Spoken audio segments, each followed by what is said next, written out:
You ever have one of those moments where the universe decides to test just how much crap you can take before you snap? For me, that moment hit at exactly 2:47 p.m. on a regular old Tuesday, right when the power blinked out. I swear my whole life in Meadowbrook Hills changed in the span of a single blackout. If you think I'm being dramatic, just hang tight. Name's Preston Fitzgerald. 4 years ago, I moved into this so-called planned community out in Raleigh, North Carolina. Back then, life felt a whole lot simpler. My wife Sarah and we picked this place together every little thing. She had an eye for colors, for gardens, for the kind of curb appeal that makes you proud when you pull in at night. When she passed God 3 years back now, I almost sold this house just to get away from the rules, the neighbors with their clipboards and their never-ending emails. But leaving felt like erasing her memory, so I stuck around. Sometimes I wonder if that was the dumbest thing I ever did. Now, the storm Hurricane Delilah, everybody saw it coming. The weatherman on TV practically begged us to stock up and bunker down. You want to know how many folks actually listened? Not many. Me, I did. Bought a generator after the last ice storm wiped us out for a week. Cost me $8,000, but it gave me that quiet confidence, the kind that lets you sleep when the wind's screaming outside. So when the lights went out that afternoon, I didn't panic. Gave it 15 minutes, just enough time for the power company to send me a text about major outages, 3 to 5 days for restoration. I grabbed my sandwich, fired up the generator in the garage, and listened to that sweet hum, the fridge kicking back to life.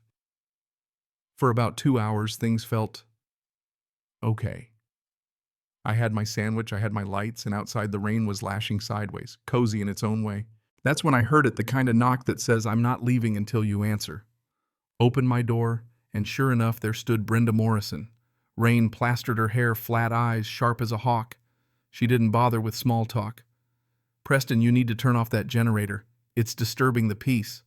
She had that official tone like she's running for mayor of Miserableville. I blinked at her. "Brenda, it's a hurricane. Who's out there being disturbed?" She jabbed a piece of paper at me, official letterhead, red circle around a $500 fine.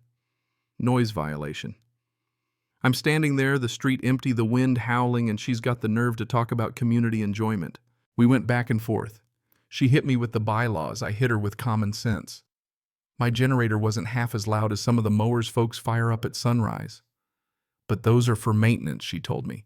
"Generators aren't necessary," she said. "Like spoiling food and flooded basements are just a me problem." That's the thing about people like Brenda. They never get tired of the rules, do they? Over the years, I'd been written up for trash cans left out too long, for planting the wrong color mums for a mailbox that apparently was the wrong shade of white. Petty stuff. But this was different. This was about safety, not keeping the lawns neat. I told her as much. She threatened legal action. I just stood there, jaw clenched, and watched her march back to her SUV, splashing through the puddles like she owned the place. I looked at that violation notice, her signature all fancy at the bottom like it was the Declaration of Independence. And I made a decision. I wasn't going to roll over. After Brenda left, I started digging. Pulled up the HOA covenant's 73 pages of legal mumbo-jumbo. The noise rules vague as fog. Nothing about decibels, nothing about generators, just disturbing the peace. Handy, right? Lets them decide whatever they want. But as I kept reading, something caught my eye. The HOA is responsible for common areas, the park, the pond, the pump house that runs the irrigation and stormwater stuff. I'd passed that pump house 100 times on my evening jogs. Ugly little concrete building at the edge of the trees. Inside, the whole nerve center for keeping the community dry and green. Storm raged through the night. Next morning, guess what? Another fine taped to my door? $1,000 now, and the threat of dragging me into court. I just shook my head. Then I got in my truck and drove straight to the pump house. The roads were a mess, branches everywhere, but passable if you weren't afraid of a little mud. That pump house still had power thanks to being on the same line as the hospital. Of course, the HOA made sure their fountains kept bubbling. Priorities, right? I stood there, rain dribbling down my neck, staring at the big disconnect handle on the side of the building. I knew exactly what would happen if I pulled it. Part of me wanted to walk away, but another part, the part that was sick and tired of being pushed around, reached up and yanked it. Instant silence. No more hum from the pumps. No more water flowing through pipes under the streets. I got back in my truck and drove home, heart pounding like I'd just robbed a bank. You ever do something that feels right and wrong at the same time? That's where I was half giddy, half terrified. When I got home, 3 more notices on the door, more threats, more fines, more Brenda. I made myself breakfast. Perfect eggs, thanks to the generator, and scrolled through the neighborhood Facebook page. People were freaking out. Why aren't the fountains running? Why's there water in my yard? Who's responsible? All eyes sooner or later pointed at the HOA board. That afternoon, the doorbell rang again. Howard Chin, H.O., a president. Now he's a different animal. Not a bad guy, just tired. Preston, we need to talk about the generator. Also, any idea what's going on at the pump house? I played dumb. He sighed. Told me the disconnect was stuck, might need an electrician, but everyone was booked for days. Howard, for all his accountant logic, tried to be fair. Told me off the record that he thought running my generator was fine, but the rules were the rules, and Brenda had the backing of the board.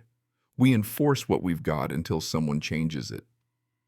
He looked at me tired eyes, and I realized he wasn't the villain. He was just too soft to stand up to Brenda.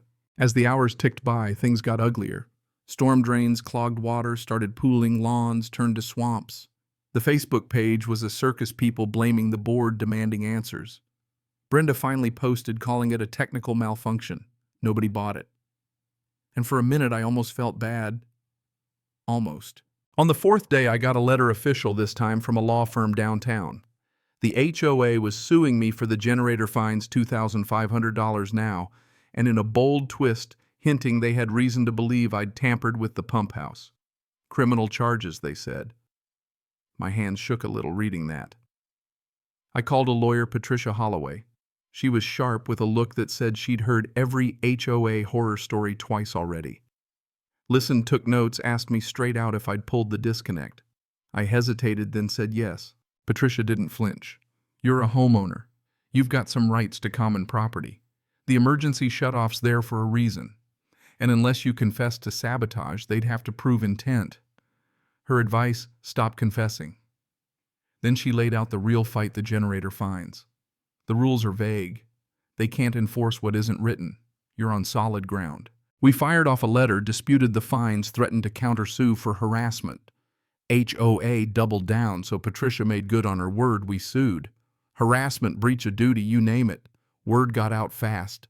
The neighborhood split. Some folks grumbled I was causing drama, but more than a few came out of the woodwork. Stories poured in, mulch. That was the wrong shade. Lawns too long by an inch, trash cans left out for an hour too long. Suddenly the community realized they were all Brenda's victims too. The recall petition for the board picked up steam. Before long, we had enough signatures for a special election. Tension was thick at that meeting. Brenda up front, Howard looking like he hadn't slept in weeks. Brenda called me out, said I was above the rules, sabotaged community property. Margaret Thompson, remember her, the mulch lady, stood up. Preston's generator didn't bother anybody. But my neighbor's mower at dawn does, and nobody finds him. Arguments broke out. David Rogers, the lawn guy, jumped in too. It's not about noise. It's about Brenda picking who she punishes. Voices rose. Howard banged the gavel, but the mood had turned. The vote 218 to 124. Brenda and her crew gone in a landslide. New board took over, Margaret as president, David as VP. First order of business, my fines gone. Formal apology in writing. Second order, amend the noise rules. Generators during outages are allowed so long as they're reasonable. That's all I wanted. Didn't end there.